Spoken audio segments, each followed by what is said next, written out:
ilmaan Oromoof maltu gaanfa Afrikaa irratti impaayera Itoophiyaa keessa isheen turte guutuu Afrikaa irrattu saba guddicha sana kabajaa safuu fi namummaa itti horra. Sun ta'uu baate itti wareegamna malee harka hin kennannees hin beeknu. Dhaloota akkasiitu Oromiyaa keessatti leenjifame. Jiilaa sansila siin jedhe sana. Jiilaa dabeessa kanniis harka kaayii jettee ol qabaasi ni sodaata sossobdeetti galchite naman ciniin tochaa suutuma suuta ni jagnooma. Jiilaan duruu kanniis harka kaayee ciniintee arge itti kaayootte nama ciniintee argeeraa jedhaa jechuudha. Nuti warra ciniinamee argedha.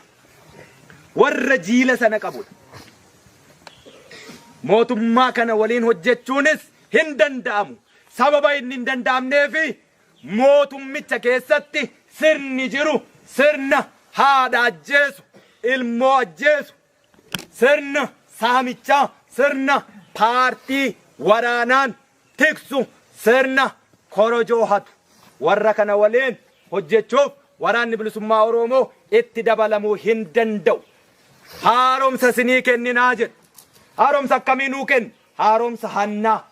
Haaromsa paartii yookaan nam-tokkee sirna sana eegu. Ummanni yoo waan barbaadu filachuu fedhee waan isaaf hin taane immoo barcuma siyaasaa irraa buusuu barbaade mirgisaa akka hin kabajamne yeroo dirqamni itti kennamu warra kana akka ajjeesnuuf. Kanaaf nu haaromsu.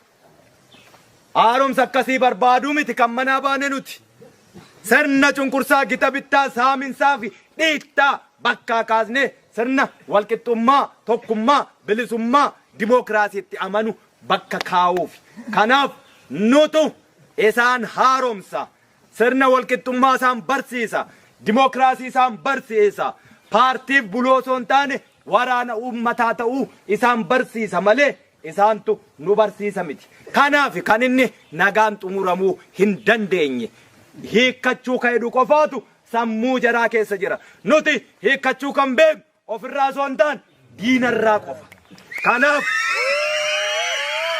hanga gaaffiin Oromoo deebiin argannetti hiikkachuu hin dandeenyu waan ta'eef lolli sun itti fufe. Uummanni Oromoo kanaan duras eebba yeroo darbee irratti qophaayi. Yeroon isaa ga'eera. Waamicha qabda woboorraa. Dursummaa wobootiin lafee cabuu dhiiga dhangala'uuf lubbuu dhabuu wobootiin waraana bilisummaa Oromoo jalatti hiriirtanii yeroon itti mirga biyya abbaa biyyummaa Oromoof Oromiyaa dhuunfachuuf geessan gaheeraa kanan jechaa ture. Yerichi amma osoo qonnuu, osoo aramnuu, osoo barsiisnuu, osoo daldalluu hojii kamiyyuu keessa teenyeetu waamicha woboo haa dhaggeeffannu.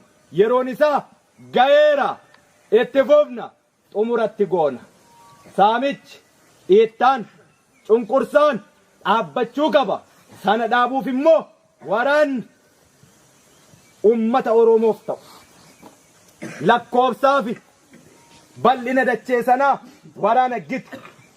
Kan sanaaf ta'u leenji'uu, leenji'aas jira, leenji'ee ba'aas jira, hidhachaas jira irraa hiikkate.